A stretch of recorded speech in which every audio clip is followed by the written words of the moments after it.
vamos lá. Obsessão espiritual, né? Como eu tinha colocado, existem vários tipos que a gente viu na outra reunião, e os objetivos de uma obsessão, eles variam bastante. E aí eu dividi em dois, objetivos individuais e os objetivos coletivos. Vamos ver os dois em separado. Pode ir, Ricardo. Tá.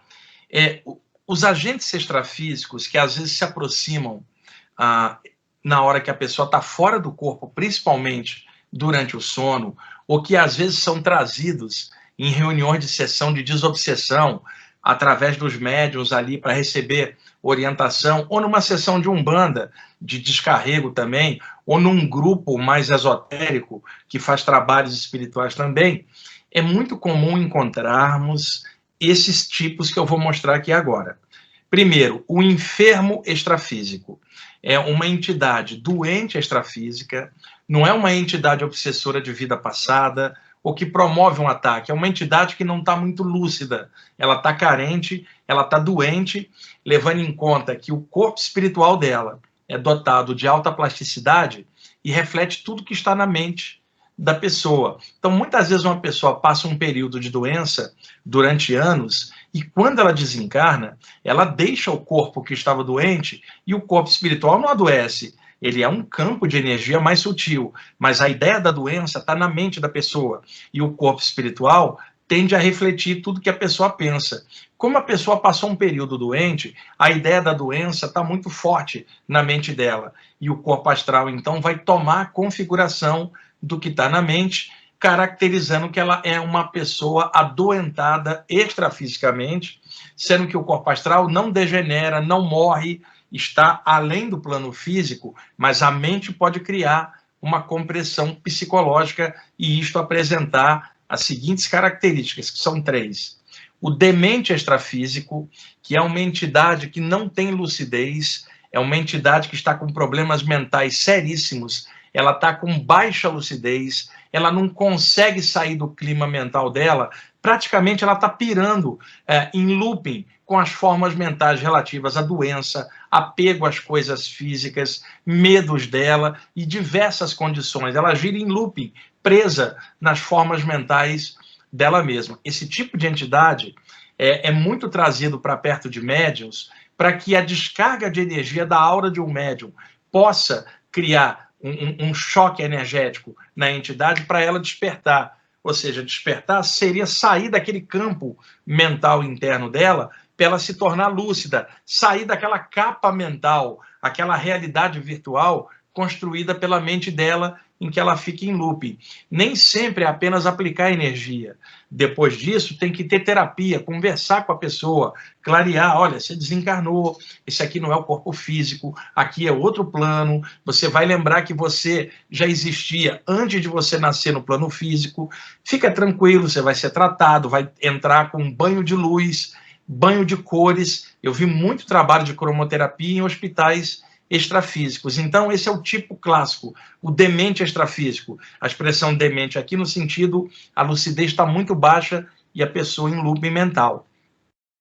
O B é o paranoico extrafísico. Uma pessoa que está dentro de uma paranoia dela, deixa eu dar um exemplo, uma pessoa com mania de perseguição. Ela acha que está todo mundo contra ela e o universo também está contra ela. Então, ela está pilhada, está estressada, né? Para qualquer coisa, ela acha que estão tramando contra ela. Ela está numa paranoia.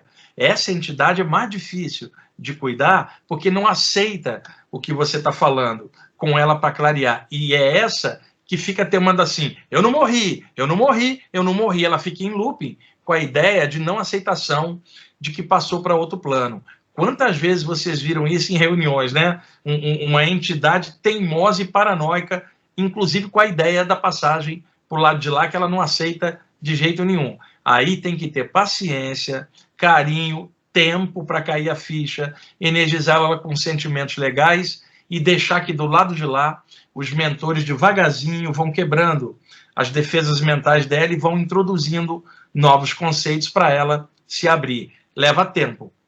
C. Monoideico extrafísico. O monoideico é aquele que está preso numa ideia fixa, sabe? Existem muitos doentes mentais assim. A pessoa fala assim, Hoje é dia 3 de janeiro de 1992. Todo dia ela fala isso, porque naquele dia ela sofreu uma violência, um trauma, e ela acha então que todos os dias são aquela data. Ficou presa mentalmente ali numa ideia fixa, tá? É um tipo de monoideísmo, como a psicologia explica, está presa numa ideia só. Então esses três tipos, o demente, o paranoico e o monoideico, aparece bastante em sessões de desobsessão, variadíssimas, e nas saídas do corpo, muitas vezes, os mentores levam a pessoa fora para aplicar passes, para ajudar no contexto e, às vezes, até conversar. E outra, não adianta telepatia para uma entidade dessa que não está com a lucidez alta. Você vai fazer a telepatia, mas tem que fazer movimento labial como se estivesse conversando fora do corpo. Até isso tem que ser feito. Por isso que, muitas vezes, eles são atraídos para a aura de um médium, no fenômeno da psicofonia, porque eles necessitam de uma vibração mais densa, semelhante àquela que está na mente deles. Então, eles precisam de alguém conversar, porque a telepatia para eles, extrafisicamente, é sutil, eles não conseguem entender. Por isso, eles são atraídos para subplanos próximos da Terra para receber as vibrações dos encarnados. Por isso, a exteriorização de energia em grupo, pela prece, pelos mantras, por trabalhos de ativação dos chakras, por trabalhos de irradiar pensamentos positivos para o mundo e projetar a egrégora do grupo a favor de todos. O segundo tipo é o obsessor, que é uma entidade que deliberadamente vem contra uma pessoa. Neste caso, não é um doente espiritual no sentido dele não estar lúcido. Ele está lúcido, mas está mal intencionado. Está cheio de pensamentos maldosos, porque uma pessoa pode ter uma lucidez mental e desviada para o caminho do mal. Está cheio de gente encarnada nesta condição, gente com intelecto avançado e o coração seco, capaz de elaborar teorias incríveis e capaz de picuinhas horrorosas e mediocridades internas a nível emocional, igualzinho todo mundo ou até pior. Existem estas pessoas desencarnadas que muitas vezes, movida por um ódio, uma vingança, querem partir para um assédio espiritual naqueles tipos que eu mostrei na aula anterior. Acontece que ficou um mito durante muito tempo, principalmente na área espírita, de que o obsessor que vinha era de vida passada. Sim, existem alguns que são inimigos de outra vida, que vêm buscar uma vingança, descobre a pessoa reencarnada aqui numa outra forma, num outro país, aí acha ela, se lembra das coisas de outrora e patrocina um trabalho de obsessão. Esse é o clássico, mas não é a maioria, porque existem muitos assédios espirituais que o obsessor não tem motivo contra a pessoa. É igual um assaltante. O assaltante na rua, ele quer bater sua carteira e levar o seu celular. Ele nem conhece você, ele não tem motivação pessoal contra você. Ele quer levar os seus recursos.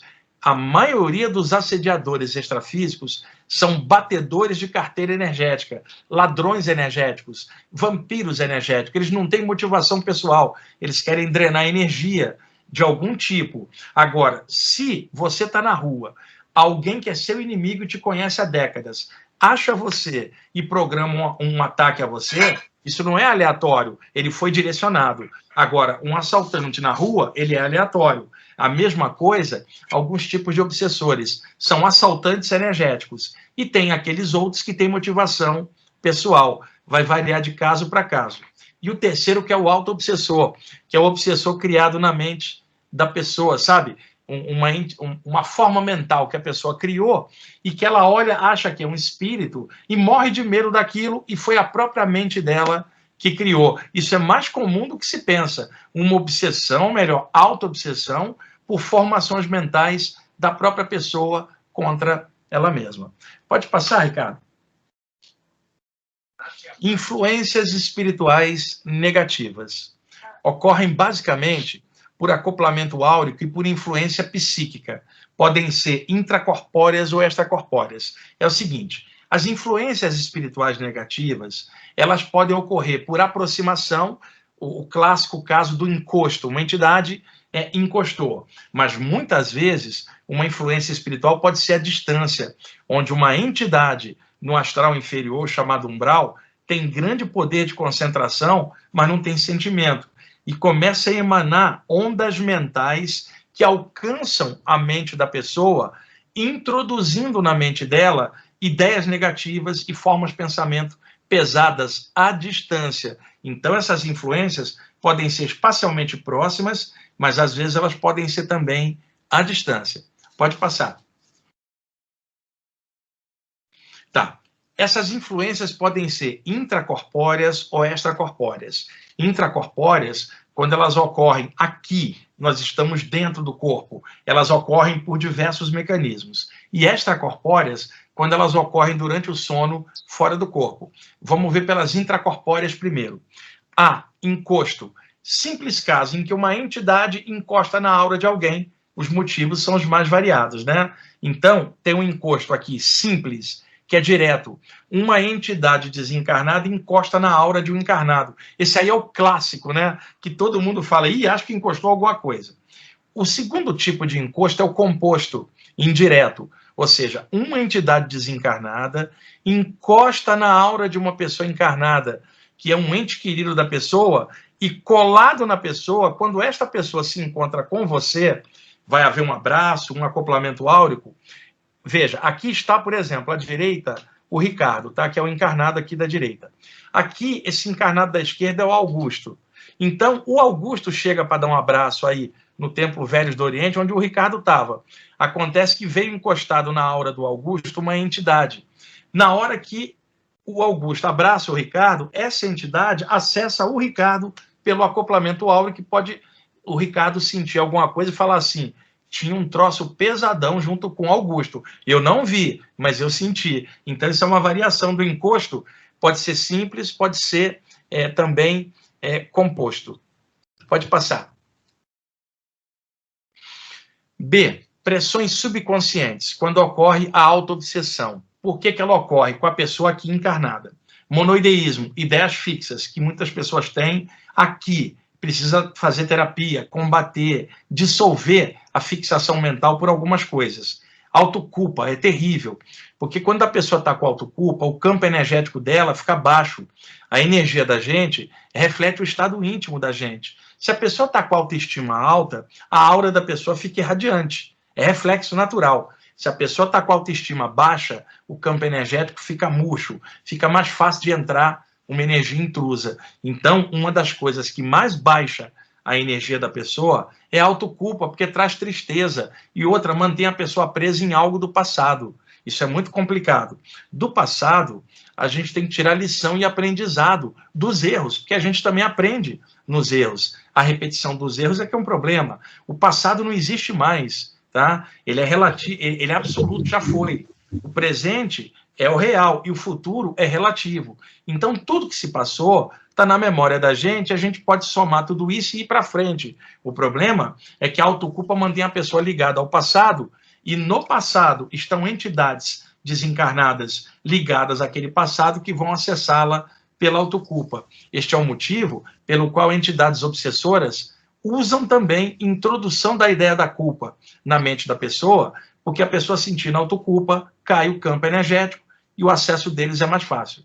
Medo, como eu expliquei no programa anterior, o medo dispara o mecanismo da adrenalina, e aí algumas entidades encostam para roubar esse tipo de energia, porque a subida de adrenalina faz o chakra da base da coluna, que está ligado com as suprarrenais, encher a aura de vermelho para suportar a subida da adrenalina, por causa do medo. E aí a entidade vem para roubar essa energia vermelha, que a entidade não tem, porque vermelho é a cor da terra, é o que entra pelo chakra dos pés e sobe até a base da coluna, que energiza o corpo e o sangue. Como a entidade não tem mais corpo físico, ela sente carência desse tipo de energia. Então ela vai roubar essa energia do corpo de alguém, e para isso basta alguém estar com medo ou com raiva, cheio de adrenalina, para que esse dreno aconteça invisivelmente.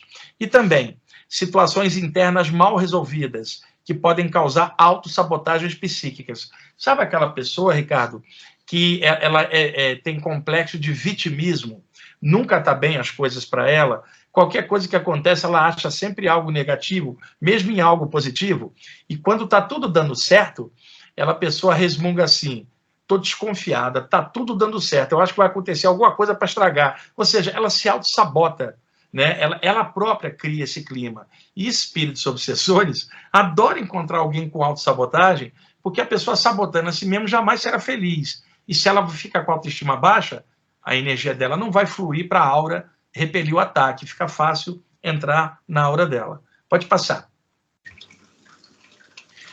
Descompensação energética dos chakras, que são de dois tipos, e o Ricardo conhece isso muito bem.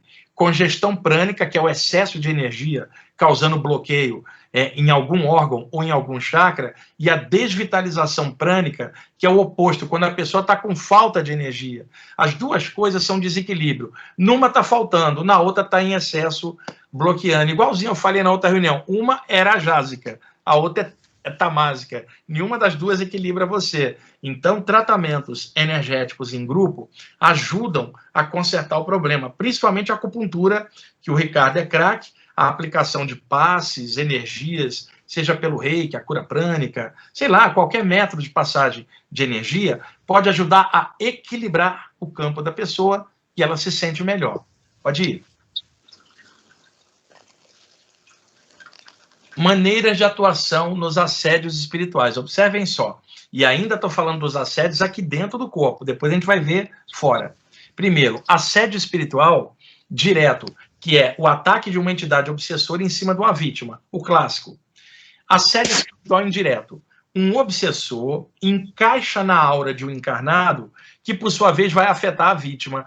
A obsessão, Ricardo, terceirizada. Vamos pegar aqui, a vítima era o Ricardo de novo. O encarnado é o Augusto, tem uma entidade obsessora. Aí já não é um encosto, mas uma entidade mal intencionada que, usando o Augusto de táxi ou de Uber, anímico mediúnico, pega carona na aura do Augusto porque ele vai encontrar com o Ricardo. Então ele chega na vítima através de um outro encarnado. É a obsessão terceirizada. E tem também o obsessor que pega uma entidade enferma extrafísica, um suicida, e ele vem e encosta o suicida na aura da vítima. E a vítima passa a ter ideia de suicídio por osmose. Vê que mecanismos danadinhos, né? Pode passar.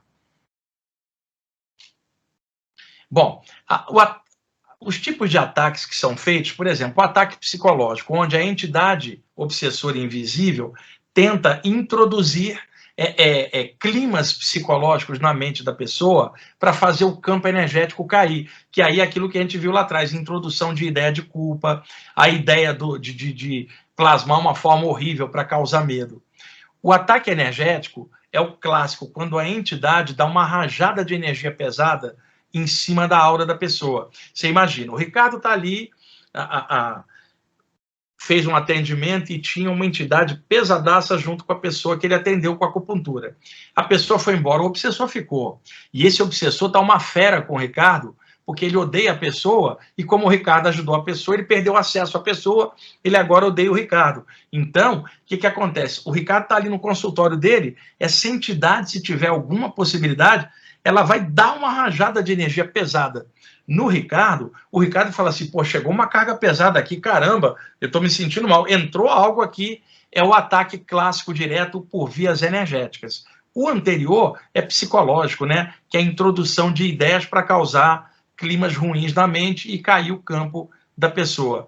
O terceiro é o ataque por formas de pensamento, que é a chamada ideoplastia. Isto acontece mais no caso de médiums e também clarividentes, que conseguem enxergar as coisas. Então, a entidade obsessora plasma uma forma mental bem pesada e arremessa em cima do chakra frontal do clarividente ou do médium, na tela mental. E aí o médium começa a ser invadido com formas negativas que ficam bombardeando a tela mental dele em loop, ele não consegue sair daquelas imagens monstruosas ou bem sacanas. Aí, o que um médium tem que fazer? Projetar a energia da testa para fora, encher com força mental para dissolver as imagens negativas. A entidade vai jogar de novo, o médium reage de novo. Porque ele percebendo que a pessoa reage, não vai fazer porque está vendo que não dá efeito. É um tipo de ataque muito comum para médiums, projetar imagens asquerosas na tela mental da pessoa, para a pessoa ficar vendo um monte de coisa negativa e entrar num clima negativo. E o último, a vampirização sexual, que é quando uma entidade encosta para tentar drenar a energia dos dois chakras de baixo, o do baixo ventre e o chakra da base da coluna. E isso a gente vai ver lá na frente. Pode ir, Ricardo. Vampirização energética, clássica, quando a entidade chega simplesmente para assaltar energeticamente alguém. Estamos falando de influências intracorpóreas aqui, onde a entidade encostou. Implantação de aparelhos extrafísicos para descompensação energética. Isso é muito falado em apometria, mas desde a área espírita e da Umbanda já falava nisso há muito tempo. São artefatos energéticos criados por mentes poderosas e esses artefatos são inseridos em pontos da aura da pessoa, principalmente na altura dos chakras. Quando isto acontece, a pessoa já está passando a obsessão há um tempão. Nenhum obsessor tem como chegar e enfiar um negócio desse na aura de alguém assim de primeira. Já tem que estar o campo energético da pessoa, vamos dizer, amaciado de obsessão simples, fascinação, lembra aqueles estágios da outra aula? E finalmente encampando um processo. Quando a entidade já está um tempão e domina as energias da vítima, que é passiva para ela, e dá a sintonia, eles criam esses artefatos e inserem, que é o que o pessoal chama de chips negativos, mas tem vários tipos. O Ricardo, lá na Idade Média, pegava um obsessor, o que ele fazia? Ele criava mentalmente a ideia de uma estaca de ponta e cravava a estaca no chakra coronário da pessoa. Era o obsessor medieval. O obsessor hoje, high-tech, moderno, ele cria um chip, ou melhor, um pendrive, cheio de ideia negativa e coloca esse chip no chakra coronário para bombardear a mente da pessoa de formas mentais negativas. É igual o hacker colocando um pendrive bichado, né, com vírus, na entrada USB do chakra coronário. Ricardo, eu acho que você está gostando dessa analogia, né? Enfia um pendrive de obsessão no USB do chakra coronário para entrar os vírus ali. Então, é isso que são aparelhos extrafísicos negativos de vários tipos que entidades fazem para criar problemas no campo energético da pessoa. Pode ir. Agora, as influências extracorpóreas, quando o ataque ocorre fora do corpo. Sequestro extrafísico. O sequestro extrafísico não é comum, tá? Ele ocorre em situações assim, fora da curva. Então, por exemplo, não ocorre em obsessões normais. O sequestro é o seguinte, vamos imaginar um viciado em crack, né, em drogas bem pesadas, e a pessoa já está muito fraca, ela não se alimenta direito, não toma banho, às vezes fica na rua, no frio, a família não quer saber dela, ela está numa situação degradante, física e psicologicamente, é uma situação social muito pesada, eu não estou julgando, estou constatando que existem pessoas que estão numa condição anormal para um ser humano sadio. A energia está baixa, ela está presa num vício, o efeito da droga nela é nefasto, ela não consegue escapar, ela está na rua, está se alimentando mal, e muitas vezes entidades pesadas aproveitam o clima interno da pessoa e gruda para drenar energia dela. Então, essas entidades já vivem na energia da pessoa, na vigília.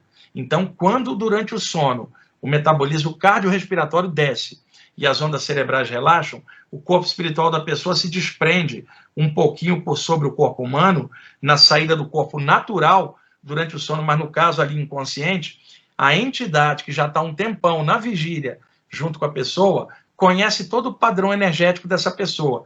Quando a pessoa sai, a entidade já estava ali, arrasta ela para o astral inferior, o chamado umbral, e lá prende essa pessoa fora do corpo num campo de energia criado como uma prisão. O que vai acontecer? Em condições normais, nos ciclos do sono, de 1h30 cada um, as ondas cerebrais elas descem e elas sobem. Então, em algum momento, o metabolismo do corpo vai subir de forma natural, e na hora que subir, os batimentos acelerarem e as ondas cerebrais chegar na vigília, o cordão de prata, que é aquele feixe de energia que liga o astral no físico, ele vai repuxar, porque é a força da natureza. De onde quer que esteja, o corpo astral é puxado, e a pessoa tem a sensação de cair abruptamente para dentro do corpo. Só que a pessoa estava projetada num ambiente horrível, presa num campo de força. Então, na hora que o cordão de prata puxa, exige mais força do corpo para trazer de volta o corpo espiritual. Então, cada vez que a pessoa é levada, dá trabalho para o corpo puxar ela de volta pelo cordão. Cada vez que o cordão força a barra para puxar, isso diminui a energia do corpo e a pessoa continua fraca, podendo até com o tempo ficar muito doente e até morrer, não por causa da projeção, mas por causa do desgaste do corpo humano, porque a cada noite ela está sendo sequestrada para o lado de lá. Agora, eu ouvi médiuns falarem besteiras horrorosas sobre isso, de que uma pessoa está aqui com problema de depressão ou obsessão, porque o espírito dela foi sequestrado e está mantido preso, e ela só é uma parte dela mesma. Imagina, o espírito não divide, está de sacanagem. O que acontece é isso que eu estou falando. A pessoa presa, o cordão de prata, puxa, não há como você prender a entidade lá e o corpo ficar vazio aqui. A natureza é muito forte. Existem laços energéticos que nenhum obsessor vai conseguir mexer, não, mas eles podem atrapalhar o processo. Nestes casos que eu estou comentando, que não são saídas do corpo normais, mas de pessoas em vícios degradantes e muito pesados, que ficam na borda entre planos, sujeitos a esse tipo de coisa. Daí o nome de sequestro extrafísico. Não é comum e acontece em casos crônicos de obsessão, como uma forma de drenar a energia da pessoa. B. Arrastão extrafísico. O arrastão é horrível, gente, tá? Sabe aquelas gangues que muitas vezes descem em locais assim, onde tem shoppings ou lugares de comércio, e eles descem fazendo um arrastão, roubando todo mundo. Na praia, às vezes, um arrastão de pessoas para roubando tudo, sabe? Parece formigas que invadiram um lugar e estão comendo tudo. Então, existe o arrastão, que é um grupo de entidade, é uma gangue extrafísica, eles andam em bando no duplo das ruas e no astral inferior, e buscando lugares que tenham uma energia fácil para drenar. Esses lugares, eu nem preciso falar para vocês, lugares que tenham um grande desequilíbrio, e eu não estou falando por moral, eu estou falando pelo lado energético, e grande exposição de pensamentos negativos, pesados. A gente vai ver coisas assim, ambiente no duplo de guerras, sabe? Algumas raves aí bem pesadas, lugares com muita atmosfera de álcool, droga, jogo, são ambientes favoráveis para entidades entrarem em bando e assaltar energeticamente todo mundo. Os mentores tentam ajudar, evitando tudo isso, mas o problema é que as pessoas atraem essas entidades, e aí não tem como os mentores fazerem milagre, chegar na mente da pessoa e mudar o que ela é. Aí é o que ela é, e aí é isso que atrai semelhante. Mas tem alguns ambientes que são sujeitos a esses assédios de gangues, assim como tem alguns locais que, se a gente vai num horário da noite desprotegido, você pode ser assaltado por uma quadrilha que tem seu ponto ali. A mesma coisa pode acontecer espiritualmente. C. Abordagem sexual durante o sono. Isto eu vou falar lá na frente, tá? Aqui, como é extracorpóreo, são os ataques extrafísicos sexuais. Pode passar, Ricardo.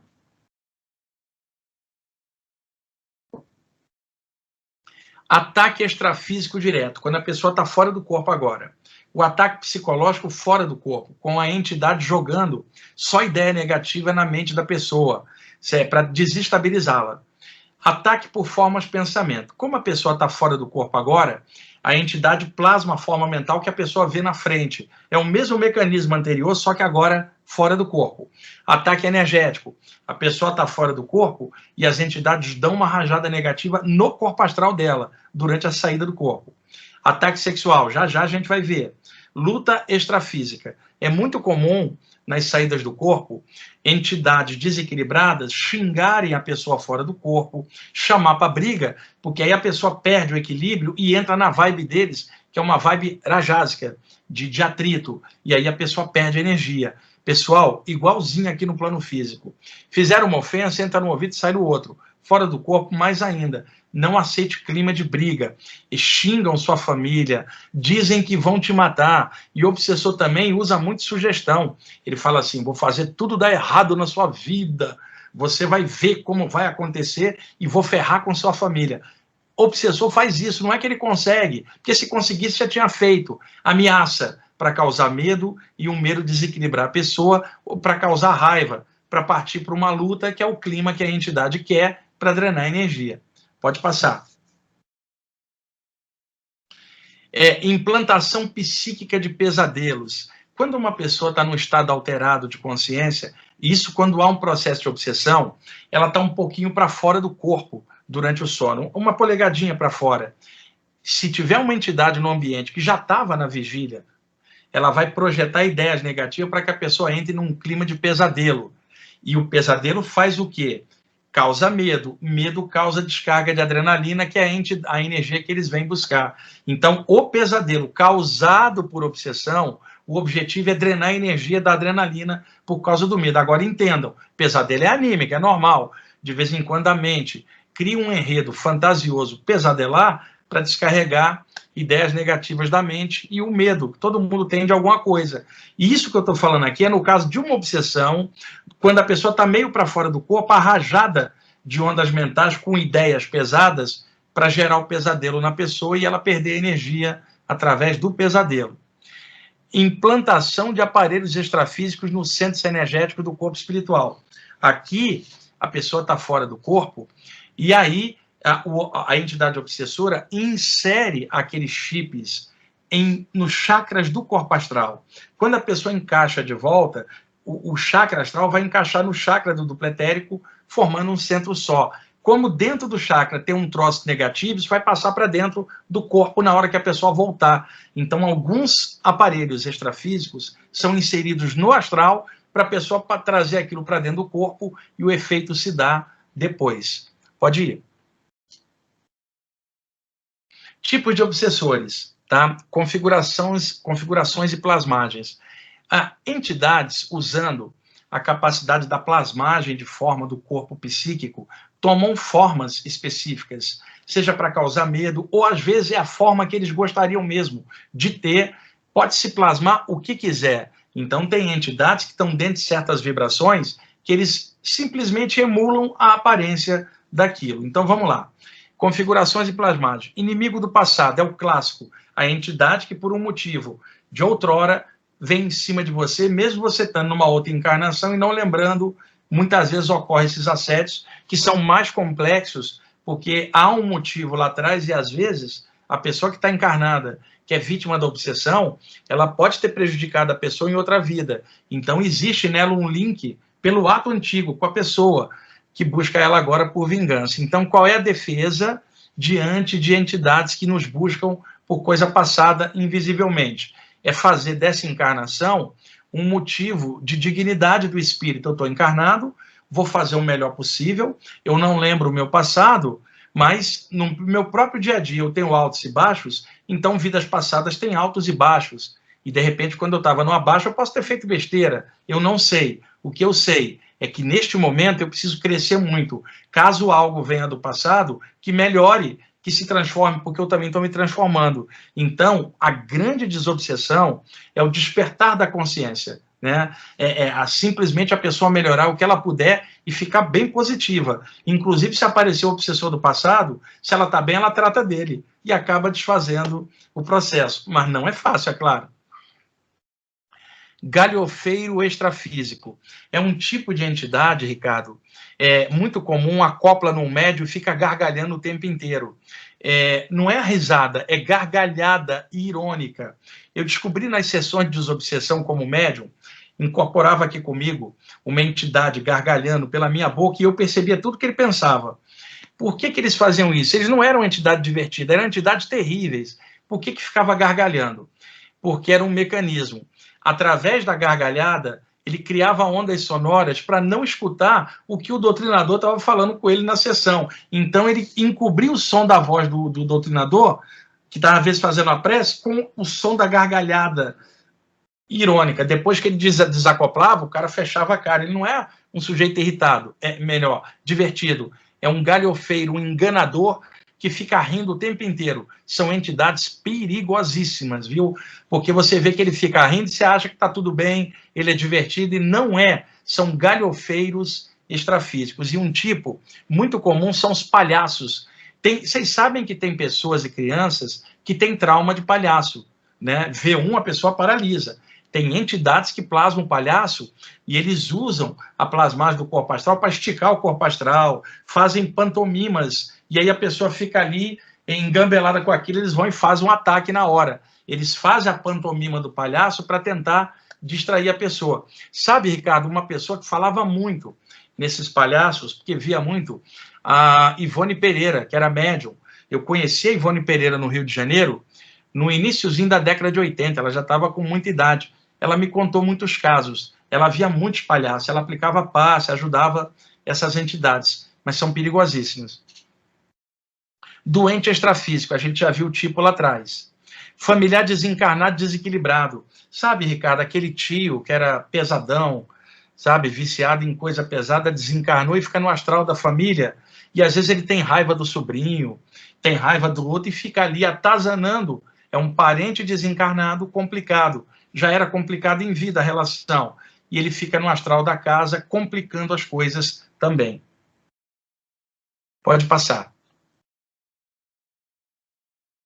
Mago trevoso. E aqui existe um estereótipo. Você fala mago trevoso, Ricardo, as pessoas pensam que é o Voldemort do Harry Potter, que é uma coisa daquela. Não é isso.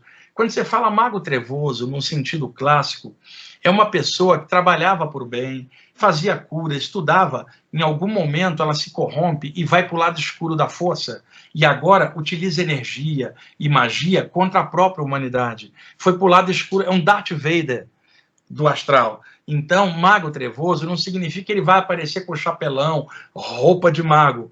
Existem magos trevosos que tomam forma de pessoas simples, mas o poder mental negativo é muito grande dessas entidades que também sabem manipular a energia contra a própria humanidade. Então, daí a expressão mago trevoso, né, que o pessoal pensa que é mago do Harry Potter, não é isso não.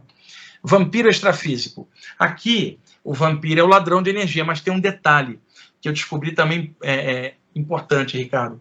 Filmes de terror, alguns personagens causam muito medo nas pessoas, e a pessoa sai traumatizada do cinema.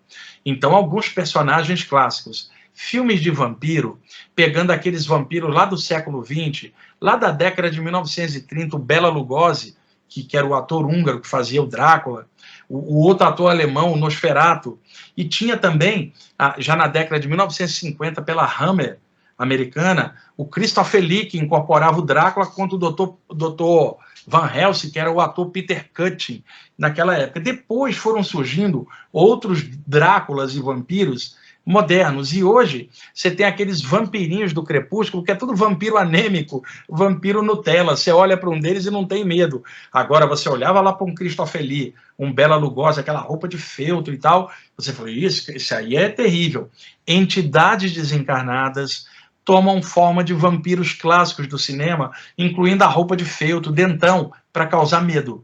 E é claro que eles não têm dente para morder e você está fora do corpo, muitas vezes, e não tem como o cara morder e tirar sangue, o sangue está no corpo, mas está se tratando de plasmagens para causar um certo efeito psicológico. Uma certa época, eu ajudei uma pessoa que estava sendo assediada por uma entidade que plasmava um personagem de terror, Fred Krueger, que era um personagem horrível, mesmo asqueroso, uma entidade plasmada daquilo afetando a pessoa e causando pesadelo com o personagem dela. Então, é o vampiro clássico, ele emula formas vampirescas aí ao longo da história para causar obsessão.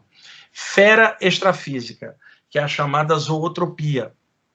O André Luiz narra, na série Nosso Lar, um caso que ele encontra uma entidade que está plasmada de lobo, já demente, com a ideia como se fosse um animal, tipo um lobisomem extrafísico. É uma fera extrafísica, que é um ser humano dementado e plasmado à forma de um animal. E foi daí, talvez, que surgiram os mitos sobre lobisomens na velha Europa. E a história de lobisomem a gente encontra em várias culturas. Por exemplo, na França era chamado loup-garou, aqui, em inglês, wolfman, homem-lobo, por exemplo, o werewolf, e Lupo Manara na Itália, quer dizer, o mito do lobisomem, ele é muito forte no imaginário popular, e entidades podem plasmar, sim, por vários motivos. Entendam, são plasmagens para causar efeitos psicológicos. Tem o obsessor religioso, que é o fanático desencarnado. Sabe aquele fanático que diz que tudo é o capeta e que ataca todas as outras religiões fora da dele? Este sujeito fora do corpo, ele vai ser igualzinho, vai continuar assediando pessoas que gostam da parte espiritual e que não são da religião dele. Muitos são assim, são entidades horrorosas para você conversar, porque ele é fanático, ele não escuta nada. Entidades assim precisam ser cerceadas em campo de energia do lado de lá, para não afetar mais ninguém com seu fanatismo. E detalhe, Existe fanatismo religioso em todas as religiões. Não é culpa das religiões. São as pessoas que usam a religião para ficar radical. Isso é no Oriente e no Ocidente, não é uma religião. É o efeito do fanatismo religioso na mente de alguém, tornando essa pessoa radical e agressiva contra os outros de outras linhas. E o obsessor sexual também, vamos ver ainda na sequência. Pode ir. Obsessor magista, que é aquele que trabalha com magia pesada de vários níveis, né? Não vamos imaginar que magia é um despacho numa encruzilhada. Aquilo é um tipo de manifestação que veio com os negros da África para o Brasil. Mas na Europa Antiga já haviam trabalhos de magia pesada, e no Oriente Antigo, na China, na Índia, trabalhos carregados de magia pesada, culturalmente ligados às tradições daqueles países. É que aqui no Brasil, alguém pensa em magia, pensa num despacho. Não é isso. Existem magias assim, mas existem tantas outras que são invisíveis e ninguém está percebendo. Então existe um obsessor que é craque em manipular campos energéticos de magia para determinadas finalidades. O obsessor extraterrestre é quando uma entidade toma a forma de um ET. Ele vê o que as pessoas acreditam e toma forma. Principalmente aquele ET Grey, né, cabeção grande, olho oblíquo. Entidades plasmam essa forma porque ela é diferente da forma humanoide nossa. Entidades também podem tomar a forma de um cara louro, olho azul, que veio de outro lugar dizendo, e é uma entidade daqui mesmo. Isso é muito comum em grupos de ufologia que tem fanáticos que ficam esperando os ETs descer para salvar só eles, e que acham que eles são eleitos, que o grupo deles é diferente. São grupos fascinados coletivamente, que entidades pesadas plasmam os ETs que a pessoa acredita e drena um grupo inteiro. E pior, às vezes tem um sensitivo no meio do grupo, teleguiado por uma entidade dessa, que acha que está conversando com uma entidade que veio de outro planeta, e é uma entidade trevosa manipulando a pessoa e o grupo inteiro em volta dela. E detalhe, eu estou falando tipos de engano, porque existem sensitivos sadios e médiuns que têm contato com seres de outros lugares para trabalhos virtuosos. Eu estou falando quando há a obsessão em grupos desestruturados e de pessoas fanáticas ou místicas demais e que são enganadas desse jeito. O obsessor materialista é a pessoa que, mesmo do lado de lá, ela continua negando a ideia da existência da consciência além da carne, além do corpo. E ela fica pilhada contra todos os outros que falam nisso. Então ele se torna uma pessoa com ódio de todo mundo que tem uma vibe espiritual, porque aquela pessoa fala da continuação da vida além do corpo, e para ele isso não é verdade, então ele se torna inimigo de todo mundo que ventila essa ideia. É um tipo comum. E um detalhe, uma pessoa pode ser materialista e ser uma ótima pessoa e ter um caráter fantástico. E uma outra pode ser um estudante espiritual e ser pilantra. Então não é o fato de acreditar nisso ou naquilo. Agora, imagina alguém materialista e mal intencionado e maldoso junto. Vai causar esse tipo que vocês estão vendo.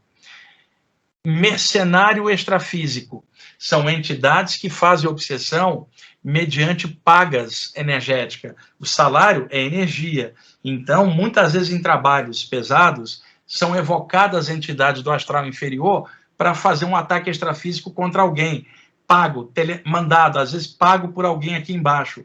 E essa paga vai sempre em lance de energia, manipulação e outras coisas. E a pessoa que se liga com essas entidades pesadas está roubada, porque mais à frente eles vão obsidiá-la também, porque eles não têm respeito por nada. Obsessor plasmado como espectro. Aí sim, são entidades... Sabe aquela ideia da Dona Morte? Uma caveira com um capuz, uma foice? Tem entidades que plasmam esse tipo de ideia para semear o medo da morte na mente das pessoas. São entidades muito comuns em áreas de cemitério e que às vezes aparecem perto de uma pessoa que está para desencarnar, e elas também drenam energia da tristeza das famílias nos velórios e nos cemitérios. E é claro, a família está baqueada pela perda de um ente querido. Se de repente na família alguém fez uma prece legal, vibrou uma energia, esse tipo de entidade não tem acesso ali. Mas uma família quebrada, só sofrimento, só dor, o clima energético ali fica cinzento, essas entidades entram para roubar energia, e aí eles tomam a forma do arquétipo da ideia da morte. Pode passar, Ricardo? Ricardo, me diz aí, tá dando para entender tudo direitinho? Cadê você, Ricardo? Fale aí.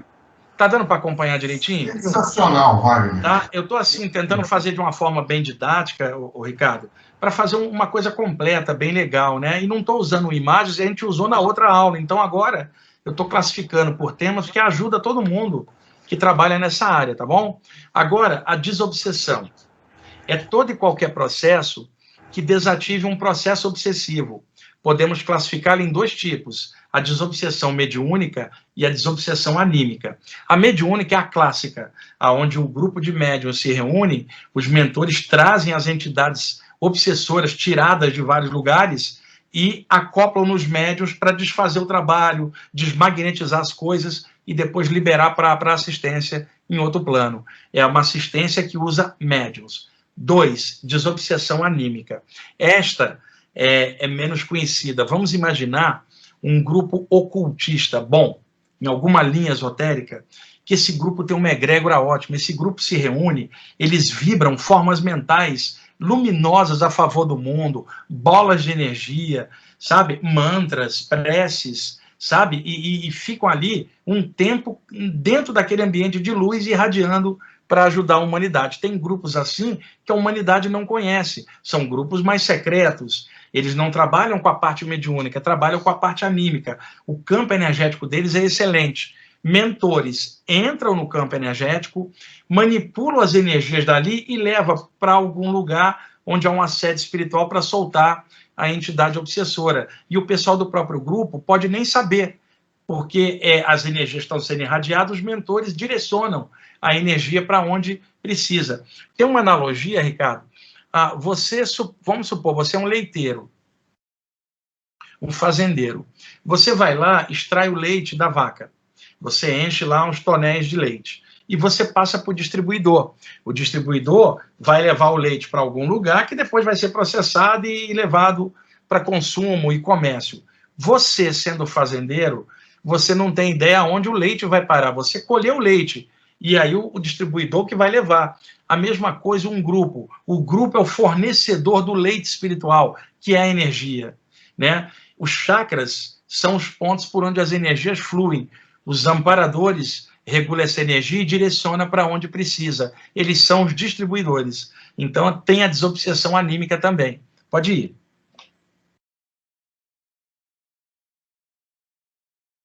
A desobsessão mediúnica pode ser de duas maneiras. A intrafísica, é a psicofonia, pega a entidade e acopla na aura de um médium. E extrafísica, através da saída do corpo, aonde a pessoa vai aplicar passe e soltar o obsessor para o outro plano. Pode ir.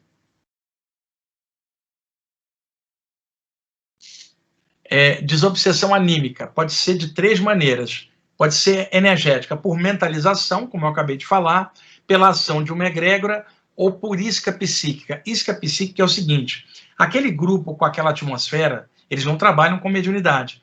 Os mentores puxam os espíritos carentes para dentro da aura do grupo para ali desfazer as coisas pesadas, usando a aura do grupo como uma isca, uma rede para puxá-los para dentro do ambiente altamente energizado e ali desmontar os climas negativos e passá-los através de portais extrafísicos para outro plano. Então, existem esses trabalhos que não são mediúnicos, são tão bons quanto, apenas são características diferentes. Uma ao acoplamento mediúnico, na outra não há. Agora, o que é comum em ambos os trabalhos? A energia, os sentimentos maiores e os pensamentos positivos. Pode ir. A desobsessão pode ser projetiva, através das saídas do corpo. Ela pode ser anímica, quando uma pessoa sai do corpo e vai aplicar passe num obsessor que está em cima de uma vítima e tirá-lo. E ela pode ser anímico-mediúnica, quando um mentor leva a pessoa fora do corpo para aplicar esses passes. Pode ir. A desobsessão também tem um lado psicológico, Ricardo, que sem isso não vai adiantar. Você está com uma ferida aberta, está cheia de moscas em volta. Você tira as moscas, mas não fecha a ferida, vão vir outras moscas, né? Então a cura seria: limpa a ferida, tira as moscas e faz um tratamento para fechar a ferida. Aí nunca mais uma mosca vai encostar ali. A desobsessão é isso, é tirar as moscas em volta, os assediadores, Agora, qual foi a causa que trouxe eles para um assédio na pessoa? Algum tipo de sintonia dentro da pessoa, que é, no caso dessa analogia, a ferida aberta. Quantas pessoas querem no lugar para tirar os assediadores e elas não mudam nada? Então o grupo trabalha, tira as entidades. Semana que vem ela vem com mais uma penca de entidades agarradas, diferentes, porque ela não mudou nada. Então a verdadeira desobsessão não é só tirar os assediadores, é o trabalho de educação psicológica da pessoa, que na área espírita é chamada de reforma íntima. Eu não gosto da expressão reforma íntima, porque cada cultura tem seu jeito. E falar de reforma íntima baseada em qual cultura? Sendo que o que é válido numa cultura pode não ter valor em outra. Então eu acho o termo reforma íntima muito moralista, porque preso às vezes a uma cultura só. Eu prefiro o termo despertar da consciência, que é a reeducação do padrão mental da pessoa e o controle emocional, o equilíbrio das emoções, para que a parte aberta que atraiu os obsessores se feche, para que a pessoa não esteja dando mais brecha. Vamos falar claro, que não esteja dando mais mole espiritualmente para entrar algo pesado. Então não adianta só desobsessão tirando o assediador. Tem que reeducar a vítima para que a ferida se feche e o assédio não aconteça mais. E isso aí é que é o difícil, né, Ricardo? Como reeducar o padrão mental e equilibrar as emoções. Isso para todos nós, né? São tarefas muito difíceis, realmente. Pode ir. Mecanismos de sugestão psíquica. Isso aqui é mais conhecido na área ocultista. É chamado de cunha mental. Artefato energético plasmado mentalmente por um sugestionador e introduzido no campo mental do sujeito, com a finalidade de implantar nele um bloco de sugestões potentes e repetitivas. Isso é usado, inclusive, em hipnose. Cunha mental é uma formação psíquica em forma de funda, e dentro da funda está cheia de energia negativa. E esta funda, ou melhor, esta cunha, é inserida num dos chakras da pessoa para descarregar um monte de ideias repetitivas, é um padrão hipnótico. Tipo assim, você não presta, você não presta, não presta, não presta. O tempo inteiro isso repetido. Vai dar tudo errado, vai dar tudo errado. Uma coisa em looping, a pessoa não consegue sair desse clima negativo. Então isso é chamado de cunha mental, é a inserção de uma funda psíquica cheia de coisa negativa num dos chakras. Não está caracterizado como um aparelho extrafísico, está caracterizado como uma massa mental em forma de funda. Aí é um processo que não exige um artefato energético, é um poderoso bloco mental em forma de funda para inserir na aura da pessoa, num dos chakras, e levar ela para um clima negativo. Pode passar. Carga energética. Também na área ocultista, é um agregado energético aderido na aura de um ser vivo. Por exemplo, o Ricardo vai fazer um tratamento de acupuntura com alguém e ele percebe que tem um super bloqueio numa área da aura da pessoa. Então ele vai tentar tratar, seguindo a medicina chinesa, a intuição dele, porque alguns bloqueios são causados por pensamentos e emoções. A acupuntura também trabalha isso, no efeito da energia bloqueada para soltar. Mas o Ricardo percebe que aquilo não é apenas um bloqueio da pessoa, aquilo é um agregado energético, uma carga de energia pesada, tipo um emplasto psíquico negativo, encostado numa aura, causando problema no órgão daquela região. Ou seja, é uma carga, não era um bloqueio. Algo projetado por magia ou por obsessão, que é um agregado energético gelatinoso, aderido na aura de uma pessoa em alguma parte.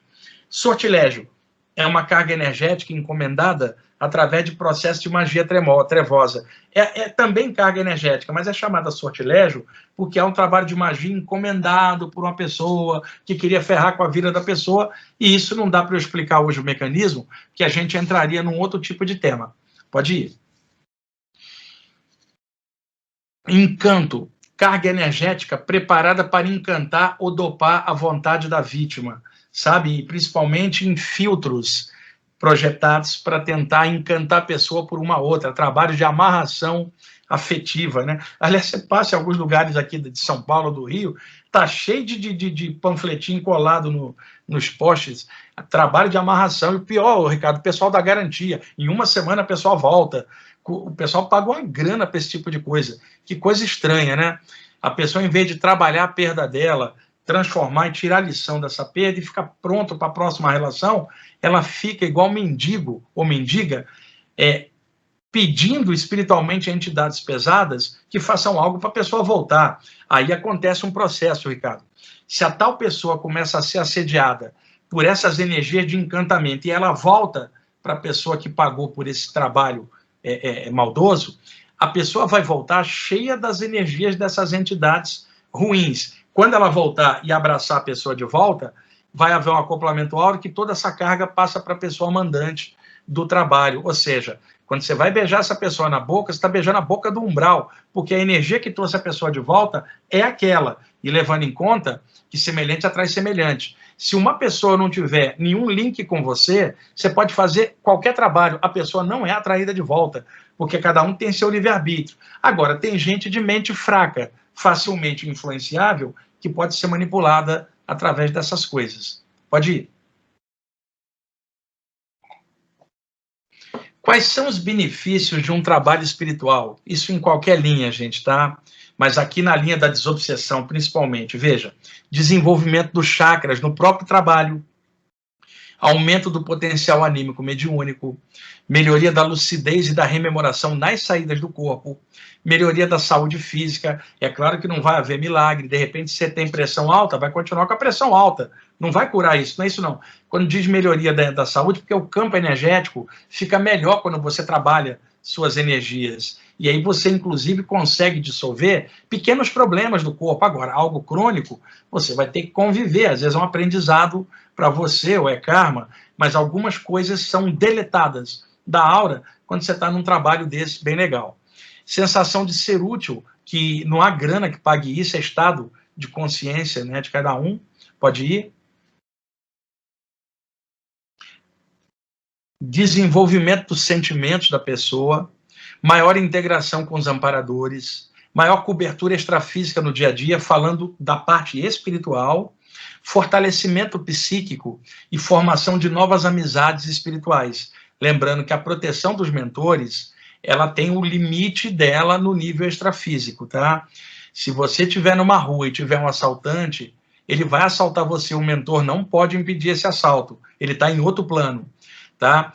Você está num prédio, o prédio caiu, você vai ser esmagado ali, o mentor não tem como tirar você flutuando do prédio. Então existe o limite das coisas. Tem gente que fala assim, por que o mentor não me protegeu do acidente? Porque esse acidente, às vezes, é kármico, e o mentor não pode alterar as leis da natureza, e segundo, às vezes a própria pessoa, por imprudência, causou acidente. Então, quando se fala de proteção espiritual, num nível psíquico, cá embaixo no plano material, a gente tem que se virar. Por exemplo, nenhum amparador vai pagar o aluguel da casa, ou pagar o IPTU, o papel higiênico que todo mundo usa, né? A água que gasta. As pessoas não veem os gastos que uma casa, um grupo tem.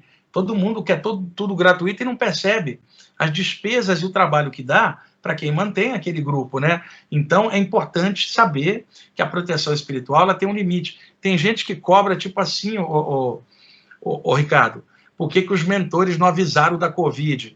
Não avisaram da peste negra nem da gripe espanhola esse ano, faz parte do jogo. São pandemias que acontecem no plano físico de tempos em tempos. Ah, se você tem mesmo contato com esses mentores, por que eles não passam o número da loto para você? Você escuta esse monte de sandice de pessoas céticas de fora, não compreendendo a natureza de um trabalho espiritual que está dentro do campo psíquico, que alguém de fora jamais vai compreender.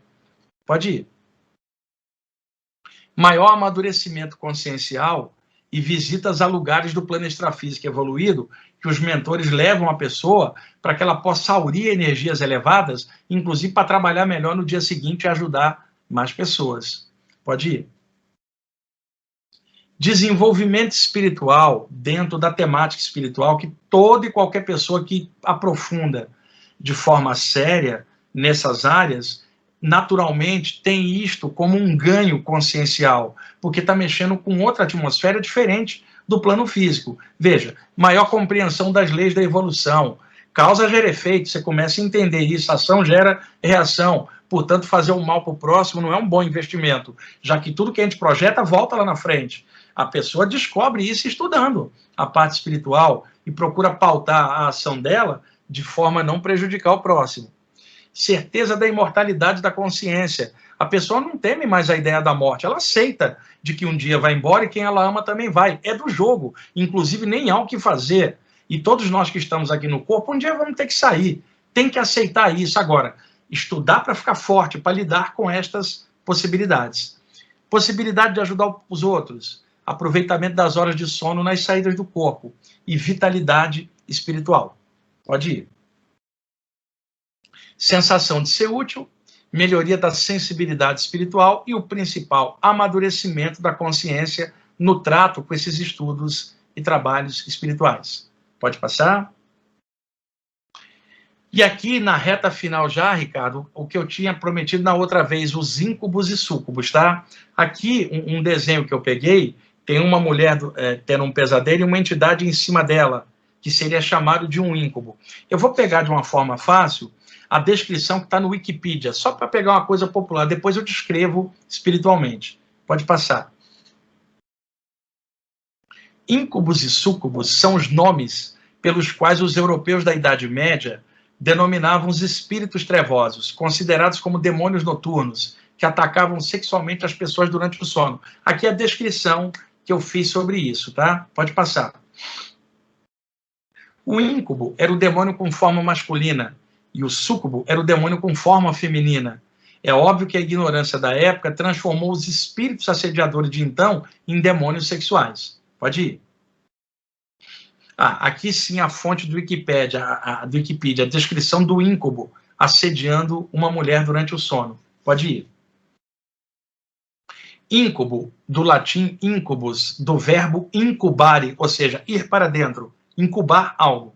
É um demônio na forma masculina que se encontra com mulheres dormindo a fim de ter uma relação sexual com elas. Ricardo, o íncubo, na Idade Média, era quando uma mulher tinha um pesadelo erótico, né, em que ela chegava um ser com aparência masculina e seduzia essa mulher durante o sonho ou pesadelo, mantendo relações sexuais com ela durante o sonho ou pesadelo.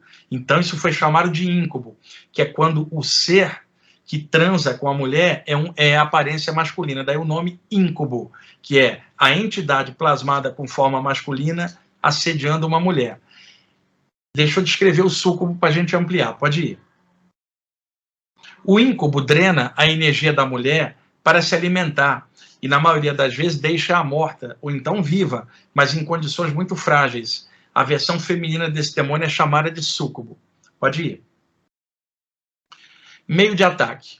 O íncubo geralmente aparece em sonhos que a vítima está sentindo prazer. Ele toma a forma mais atraente para a vítima, atraindo-a para si com o seu magnetismo, sugando a energia sexual de sua parceira. Pode passar. Em defesa diante da situação, a vítima desse ser oferece involuntariamente sua energia, como forma de retribuição durante os atos cometidos. Ao acordar, se sente fragilizada e cansada, apesar de, na maioria das vezes, não se lembrar de nada. Essa é a descrição clássica que está no Wikipedia. Pode passar. Súcubo, tá? Também do Wikipedia, ou seja, um demônio com forma feminina que assediaria o pesadelo ou sonho de um homem. Pode ir. Súcubo, do latim succubus, de succubare, é um demônio com aparência feminina que invade o sonho dos homens a fim de ter uma relação sexual com eles para lhes roubar a energia vital. Pode ir. O súcubo se alimenta da energia sexual dos homens e, quando invade o sonho de uma pessoa, ele toma a aparência do seu desejo sexual e suga a energia proveniente do prazer do atacado. Pode passar. Estão associados a casos de doenças e tormentos psicológicos de origem sexual, pois após os ataques se seguiam pesadelos e poluições noturnas nas vítimas. A contraparte masculina desse demônio é chamada de íncubo. Pode ir. Tá, aqui, Ricardo, eu vou explanar um pouquinho em cima. É o seguinte, se uma pessoa está tendo um pesadelo com atividade sexual durante esse pesadelo e ela tem esse pesadelo com um homem, aí é chamado íncubo. Se a pessoa está tendo um pesadelo e o assediador está plasmado numa forma feminina, o nome é súcubo.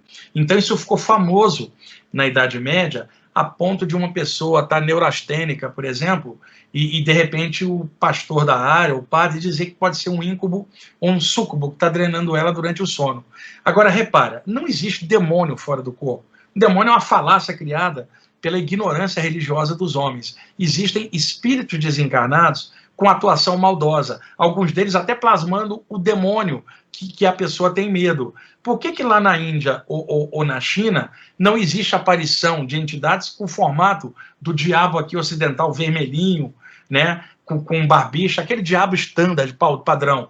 Na Índia, as entidades são todas na cor azulada. Mesmo a entidade negativa é azul, não é vermelha como o diabo daqui, e tem outra conotação. Eles não leram a Bíblia. Então, muda o formato das entidades de acordo com a cultura que eles estão lidando. Então, na Índia, são chamados asuras, que são os demônios. Já no budismo, os pretas, que é o nome dos espíritos famintos e perdidos. Então, isso muda a configuração de acordo com cada cultura. Então, no caso, o que é verdadeiro? Ataques de entidades desencarnadas para roubar a energia sexual da pessoa, aquele mecanismo dos 2 chakras de baixo, o geniturinário da base, porque é uma energia que eles não têm mais, porque não tem mais o corpo. São energias de reprodução sexual aqui, né, de fazer um filho. São energias da terra muito fortes nos 2 chakras de baixo, que o da base da coluna é terra e o sexual é água, né? Então são 2 energias muito apreciadas por entidades apegadas à drenagem de energia sexual.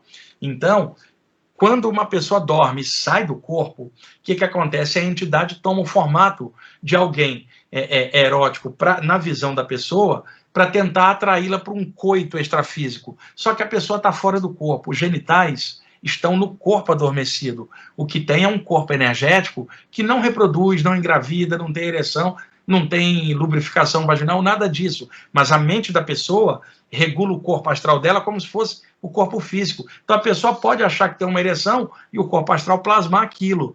No caso de um homem, por exemplo. Então entidades sabem disso e usam sedução durante as saídas do corpo. E a pessoa é drenada, cai dentro do corpo e diz que teve um pesadelo erótico. Segundo ponto importante, existem pesadelos eróticos anímicos e sonhos eróticos normais. Fazem parte da sexualidade de um ser humano. A psicanálise explica isso tranquilamente. Então, na Idade Média, por exemplo, se falava muito de diabo, de medo. Quando uma mulher ou um homem chegava no confessionário para falar para o padre que estava tendo sonhos eróticos, o que vocês acham que o padre dizia na visão medieval? Olha, tem um íncubo ou um súcubo entrando no seu sonho, porque você não está rezando. Era a explicação, porque na época não se tinha conhecimento direito da sexualidade humana, como depois o Freud, o Jung e tantos outros vieram trazer esclarecimentos já no século XX em diante para todo mundo. Não havia essa noção. Pesadelo erótico não era considerado algo normal, era considerado uma obsessão, um ataque demoníaco de um íncubo ou de um súcubo. Foi aí que o lance pegou no imaginário popular de falar de íncubos e súcubos sempre que tem a ver algo com conotação sexual, até mesmo um sonho erótico, que é natural uma poluição noturna num homem ejacular, se está tendo um sonho erótico, ele ejacular automaticamente enquanto dorme, ou a mulher acordar úmida, né, a vagina muito irrigada de sangue, e a excitação da mente da mulher fazer a vagina ficar úmida, como se preparada para um ato sexual, uma reação fisiológica aos desejos da mente que está sonhando com aquilo. Tudo isso é normal, a pessoa não vai para o inferno por nada disso e não tem capeta nenhum nisso. O que acontece é que entidades desencarnadas podem promover sedução extrafísica para tentar drenar essa energia. E muito disso pode ser confundido com pesadelo quando é ataque espiritual ou obsessão. Então, daí a ideia de íncubos e súcubos, que é um mito vindo da Idade Média. Tá? E também tem algumas linhas ocultistas que chama de íncubos e súcubos quando uma pessoa tem problema mental de fixação e se masturba várias vezes por dia sem controle. É um problema psíquico chamado onanismo. Não se trata da masturbação de um jovem que está conhecendo o corpo ou de um casal um com o outro, dos parceiros. Se fala de alguém que nem tem relação sexual com alguém, gasta toda a energia na masturbação de forma compulsiva. Ela não tem controle, ela precisa de tratamento, porque cada vez que ela ejacula, principalmente o homem, vai perder energia. E essas entidades ficam ali perto, quando a pessoa tem o prazer sexual, a aura da pessoa fica com essa energia e eles drenam. Por isso eles jogam formas mentais eróticas para a pessoa, no imaginário dela, ficar com essas ideias. Agora, imagina alguém viciado em pornô, por exemplo, ou em sites deletérios aí com imagem pesada. Eu não estou falando de um filme erótico, artístico, bacana, ou que um casal adulto assiste junto, que também é normal dentro da sexualidade das pessoas. Eu estou falando o vício, né? Que vício vai causar monoideísmo, ideia fixa, formas mentais com aquilo, e as entidades obsessoras vão se aproveitar disso. Então, eu mapeei esse trabalho e classifiquei assim, ó, métodos de ação, primeiro objetivos, depois os subjetivos, desses atacantes extrafísicos com forma sexual. Não são demônios, são espíritos desencarnados, assediadores em busca de energia sexual das pessoas, tá?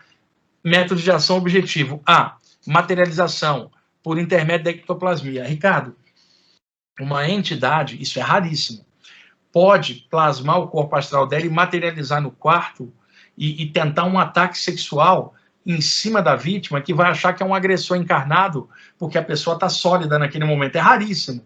E isto quando tem médiuns destrambelhados na casa, que as entidades puxam as energias dele para fazer essa materialização. É muito raro isso, mas existem relatos de tentativa de ataque de uma entidade materializada sobre a pessoa. Agora, cuidado que há uma confusão. A pessoa pode acordar fora do corpo e ter o ataque extrafísico, cair dentro do corpo e achar que foi no corpo. Daí muito da confusão, mas raramente pode acontecer um ataque objetivo. Uma entidade condensada partir para cima de uma pessoa e, é claro, não vai conseguir manter essa condensação muito tempo, mas pode acontecer isso raramente. B, psicofonia, interpenetração do campo energético do médium por um agente extrafísico. Ricardo, isso aqui é horrível. Você tem, por exemplo, vou pegar o Ricardo de novo como exemplo. Imagina que o Ricardo fosse uma pessoa mal intencionada ou desequilibrada e ele atende as pessoas de uma a uma. Uma moça bonita vai ser atendida no consultório do Ricardo, não tem ninguém ali. E o Ricardo se encanta e pode querer fazer um assédio sexual na moça. Por exemplo, existem médiuns pilantras que fizeram isso. A história está repleta de padre, pastor, guru. Esses assédios acontecem em todas as áreas. Toda hora dá no noticiário e as pessoas têm que ficar bem atentas com isso e denunciar na hora, gritar, não dê mole com nada disso. Então, o que acontece? Pode acontecer um assédio sexual de um terapeuta, um médium, um guru, em cima de uma pessoa, não pode? É anímico. Agora, imagina que o Ricardo é um médium destrambelhado, e aí acopla com ele uma entidade, a cata de energia sexual, e acoplado com o Ricardo, encosta na moça num ataque sexual. Mediúnica, a entidade usa o corpo do Ricardo como elemento intermediário para fazer um assédio. Isto é possível, também é raro. Agora, pode acontecer do Ricardo fazer o assédio e depois botar a culpa nos espíritos quando era anímico. Muito médium safado fez isso também. Mas pode acontecer de uma entidade acoplada no médium atacar sexualmente uma vítima ali sozinha. Por isso, muito cuidado, bom senso, sabe? Não entra em conversa fiada, de nada disso. A parte espiritual, ela visa equilíbrio, coisa sadia, coisa do bem e da luz, e não sacanagem sexual de um sensitivo que era para curar e está assediando as pessoas. Pode ir. C, acoplamento áurico, notadamente visando a vampirização do centro, sexo sacro e básico. Ricardo, é assim, vamos supor, um rapaz saiu na noite, conheceu uma moça. Poderia ser o contrário, tá? A moça saiu e conheceu um rapaz, tanto faz. Então, uma pessoa conheceu uma outra, né? E ambas foram namorar, foram para o lugar e foram fazer sexo normal.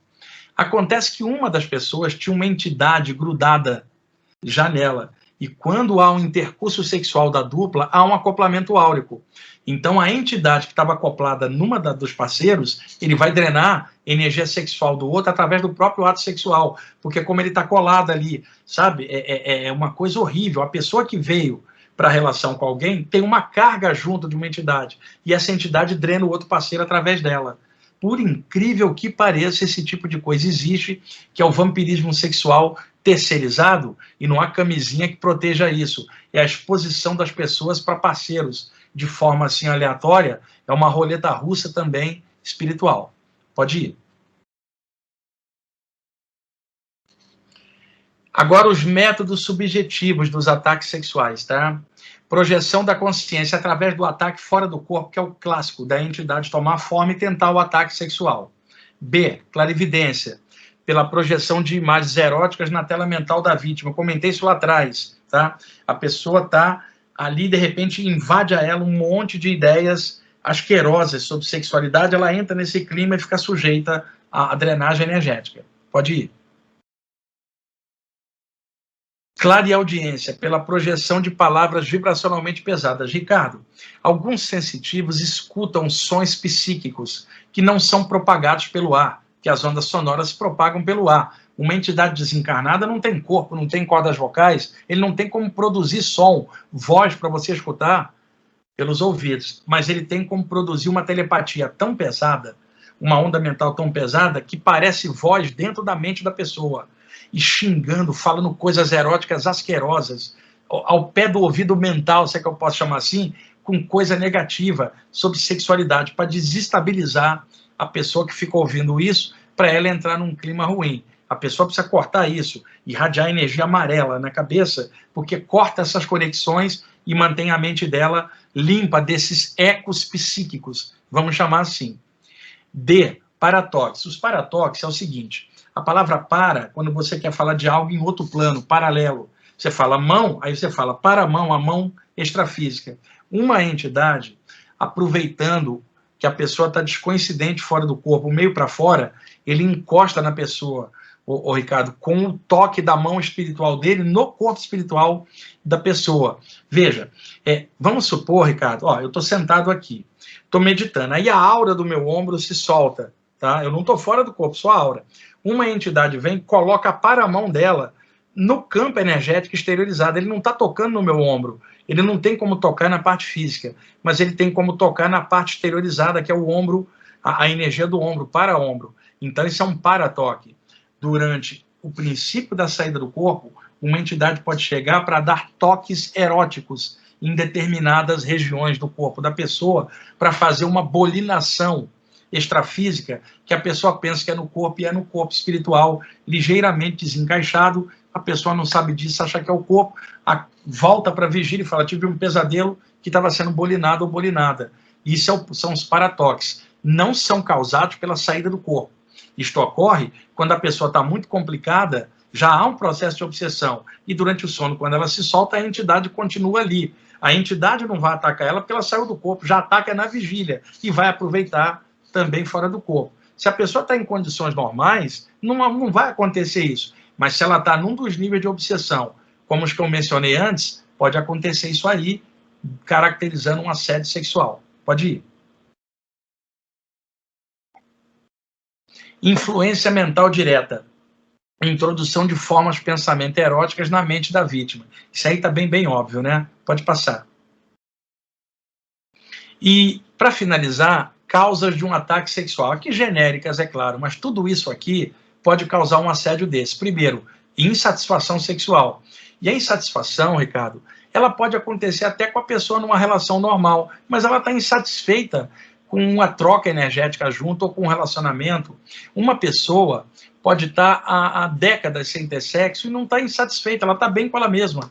Não é isso que eu estou falando, fazer ou não fazer. Eu estou falando a insatisfação com a própria sexualidade em geral. É o que vai causar a maioria dos ataques sexuais, porque isso vai causar autoestima baixa, a pessoa não consegue ficar bem com isso. E isso pode causar impacto psicológico e ela ficar com a vibração baixa, pela tristeza de não estar se expressando sexualmente de forma saudável, isso pode atrapalhá-la. 2, trabalho de magia na questão sexual, como eu já comentei lá atrás. 3, mediunidade desequilibrada, já que um médium desequilibrado, sem organização, não tem a cobertura dos mentores de forma organizada. E aí é como se fosse uma janela aberta para o invisível, sem proteção. 4, obsessão pura e simples, utilizando a sexualidade para causar problema para a pessoa. 5, onanismo, que é a masturbação de forma compulsiva, como eu já contei lá atrás. Pode ir. 6, causas oriundas de vidas passadas também podem trazer ataques sexuais, ainda mais se houve problemas sexuais lá atrás, estupro e outras coisas assim. 7, manter relações sexuais com pessoas negativas. Pessoa negativa tem algo ruim junto, vem junto para você na hora da troca. 8. Dormir em ambientes com atmosfera psíquica negativa. É uma das causas principais. 9. Ter perspectivas e opiniões equivocadas em relação a sexo. Seja repressão, seja exacerbação. Tudo que desequilibra a pessoa do ponto de equilíbrio dela, que nunca será igual ao equilíbrio dos outros, mas é o ponto de equilíbrio da pessoa. Nesse ponto de equilíbrio, ela está bem. Se ela desequilibra para repressão ou para exacerbação, ela fica, no caso da repressão, seria tamásico, no caso da exacerbação, seria arajásico, o ponto firme seria sátivico. Lembram da outra aula? Pode ir? Acabou, Wagner. Acabou, né? O último. Então é isso. A exposição terminou, eram várias, né, explicações, Ricardo.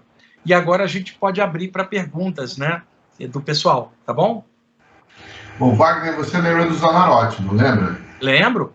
Então, ele tinha uma entidade lá, um palhaço que aparecia rindo para ele, e quando isso acontecia, ele dava uma desequilibrada boa. Você lembra dessa história?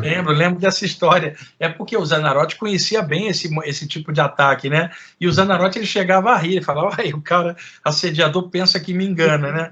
Rindo. Ele tinha lá, e esse cara, eu acho que não era assediador do Zanarotti, era da Fraternidade Ramatiz. Era um cara que queria perturbar as reuniões lá, e aí ele aparecia pro Zanarotti. O Zanarotti está com bastante idade, Ricardo. Ele está morando em Atibaia, num sítio, está bem de idade mesmo, né? Mas ele continua fazendo os trabalhinhos dele lá. O Zanarotti, muito importante, manteve viva a Fraternidade Ramatiz durante décadas aqui em São Paulo, com um trabalho muito bonito que eu conheci, o Ricardo conheceu, e tanta gente conheceu esse trabalho bom que ele fez. Ricardo, tira a tela para a gente ver se vê a pessoa aparecer aí para perguntar. Agora dá. Desativa a tela. Eu vou parar a gravação, tá, Wagner? Tá, isso. Para a gravação para as perguntas não aparecerem. Tá bom.